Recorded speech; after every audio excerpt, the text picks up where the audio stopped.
We finally got our shields and people were bringing them up to people in the front line. We came up the road, but nobody knew how to use them, and we were locked in one line. We became Aunt Sally's. We couldn't move, because the idea of a shield is to go forward, to push the crowd back. And I remember being locked up, and I remember seeing this bricks coming over, and there's nothing I could do. I couldn't bring my shield up to defend myself. I couldn't bring the shield down because it was just locked there. I had traffic officers to one side of me and admin staff that had never seen a shield, women police officers that were not trained in shields those days. So all they were doing were hiding behind their shields, which we really should have gone forward. Whilst the police were locked up behind their shields, the rioters were preparing to move the battle up a gear. There was a sense of that after that first stone, maybe a bigger stone, maybe a bigger brick, maybe something even more evil to throw. Later on in the evening, then the new element came in, which was never seen before, and there's just a difference, and it was a potent weapon as well. It was called a petrol bomb. They just suddenly appeared. I don't know who was arranging them or whatever, but they were there on a curb. I was scared, I have to admit, I was scared at that point. Eventually, when we unlocked, we went forward.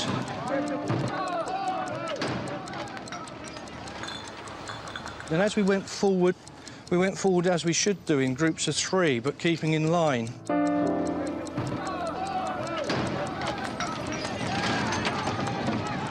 And the faster we went, the faster they ran away. And in the end, we were winning. We were winning Railton Road. For the first time in 24 hours, the police had seized the advantage. At that precise moment, the rioters unleashed their deadly weapon. A milk bottle smashed in front of me. So we were a bit worried because milk bottles can injure anyway, and so we sort of stepped back. But then when the next one came on and it hit...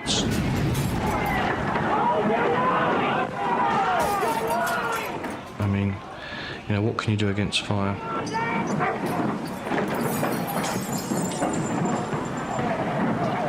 The petrol bomb was hitting you flat on, and the petrol was going underneath the shields and then coming up and burning the foam underneath.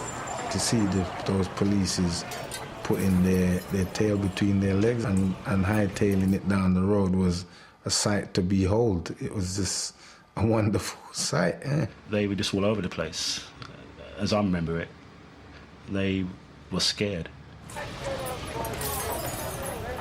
It was the first time petrol bombs had ever been thrown on the British mainland. Decades of antagonism fueled the rioters' fury. That was the mode of everybody. Kill or be killed. People were screaming and shouting, and people were setting alight, and it was quite horrendous. It was quite horrendous. I remember I had a flashback to that police van moment with a boot on my neck and how I felt. Why should I stop mid-throw and say to myself, this is wrong, what you're doing is wrong? They were the enemy. Simple as that. Not a nice experience. And you could see the ruddy things coming at you as well, that's the thing. Crouched behind their riot shields, the police withstood Most were many... hit by either stones, bottles or Molotov cocktails. Brixton, a South London area of high unemployment, was under siege. Quite unlike anything London has seen. My abiding memory of Brixton was Brixton on fire. I'd never, ever seen anything like this. Journalists and news crews were arriving in Brixton in force, expecting to find a race riot between black and white. Instead, they met all-out war between the police and the local community. The hostility between the black young people in particular and the Metropolitan Police was something I hadn't encountered before, and I wasn't fully aware of, I must confess, until that night. By now, the rioters were holding the whole of Railton Road. And they were determined to stop anyone in a uniform, not just the police, from entering their territory. I'd only been driving for 2 weeks, just qualified for 2 weeks. So I was really excited, being a driver.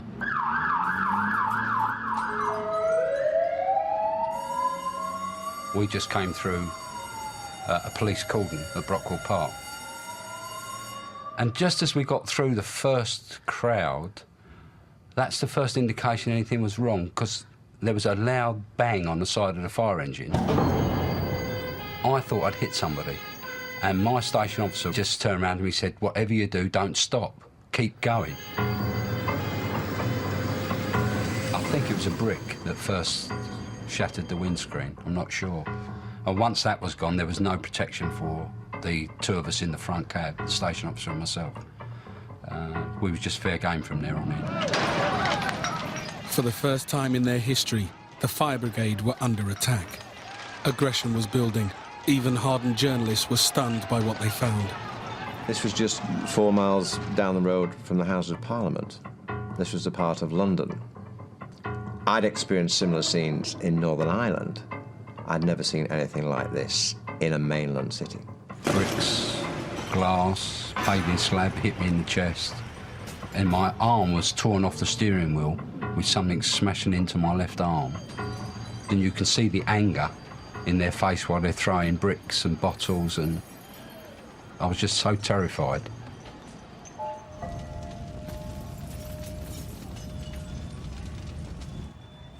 By 7 in the evening, 50 police officers were reported seriously hurt. Casualties were mounting on both sides. The situation could soon prove fatal. The police were trying to take over their home, their territory, and that was the last thing they were going to let them do. Now, Reverend Bob Nind and 3 other community leaders tried to open talks between the two factions. The only way to defuse this situation is by decreasing the presence of the police within the area at the present time, because they see the police as their target, as the target that they want to attack. I understand exactly what you're saying, and I appreciate what you've already done. But there is no question, in my decision at the moment, there is no question of withdrawing police from here. For the second time in 24 hours, the police had the opportunity to pull out. But despite heavy injuries in their ranks, the man in charge felt he couldn't take that chance. I knew, from what I've been told, from the observations I've made myself, that they would have seen this as a victory over the police, and they would have never withdrawn. Never. I just felt that he was wrong. I hoped that he would reflect upon it. And having said what I could at that point, there was nothing much one could now do about it. I went back round the corner again. I didn't believe what they said.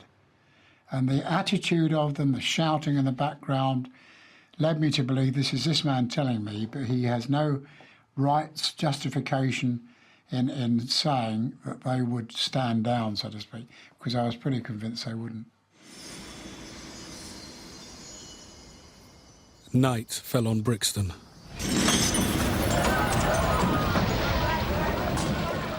The possibility of peace had been lost, and familiar streets became terrifying.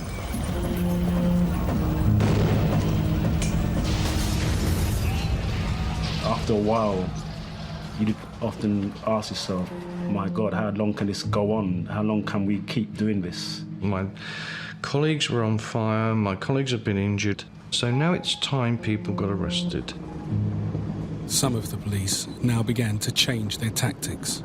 A few streets away from the main police line, a photographer spotted some officers blocking off the road. I saw the police forming a cordon behind me here, and at a suitable moment I slipped through it and came down to see what was going on. And I found a group of policemen having tea, standing around the corner. They were relaxed, and I was standing around and chatting about this and that. And I suddenly heard one of them say, "What's this bloody rabble?" And I looked round, and I saw a group of pretty rough-looking blokes walking along. One had a pickaxe handle, I remember. And as I looked round, the other policeman next to me said, "Oh, it's all right, they're our bloody rabble." Next, all the street lights went off. Just without any warning at all, the lights all went off. And a few seconds later, there was sounds of shouting and crashing and banging and people getting thumped and people running, coming from down the road here. And soon after that, people started staggering out with blood coming from their heads. Policemen started coming out, dragging people they were arresting. And it was quite a scene of chaos. And then all the lights came on again. Behaviour on both sides was degenerating. Police, like rioters, were making use of whatever weapons came to hand. Now, under cover of darkness, the crowd was moving south, ransacking everything in their path. I was asked to go to Effra Parade. But you don't really know what you're facing. You don't know what's going to be there when you get there. You know you're going to be tested. By 8 o'clock, when fresh reinforcements arrived, fires were raging, and firemen were threatening to withdraw. The crowd were really extremely violent. They couldn't care what injuries they caused, or even if they killed people. That was quite obvious. We didn't want them marching up that road. We didn't want them marching up the front line. I spent a lot of time on the radio just telling the control, if you don't get reinforcements here soon, we'll have the biggest forced funeral we've ever had. The police had already lost control. Now they were in danger of losing their lives. As rioters pushed forward, the police line was about to be overwhelmed. The fire brigade said they were going to have to go. It was too bad. And they were sort of pulling their hoses together to go. And I said to the chap, how do you turn the hose on? And he said, you mustn't use our hoses because we will be seen as an ally of the police and will be targeted in the future. And I said, well, we've got to use them. We've no choice. The police had all but lost the battle. But as the chief superintendent turned on the fire hose, everything turned to his advantage. It was like an iron bar coming out of it. It was a great jet of water, obviously, that you can imagine. And it was horizontal, and we just swept the crowd with it, and it was knocking people over. It was a wonderful feeling. And you know, once you start to get wet and stuff, you don't really want to hang about in wet clothes. So that was a factor. That was a factor.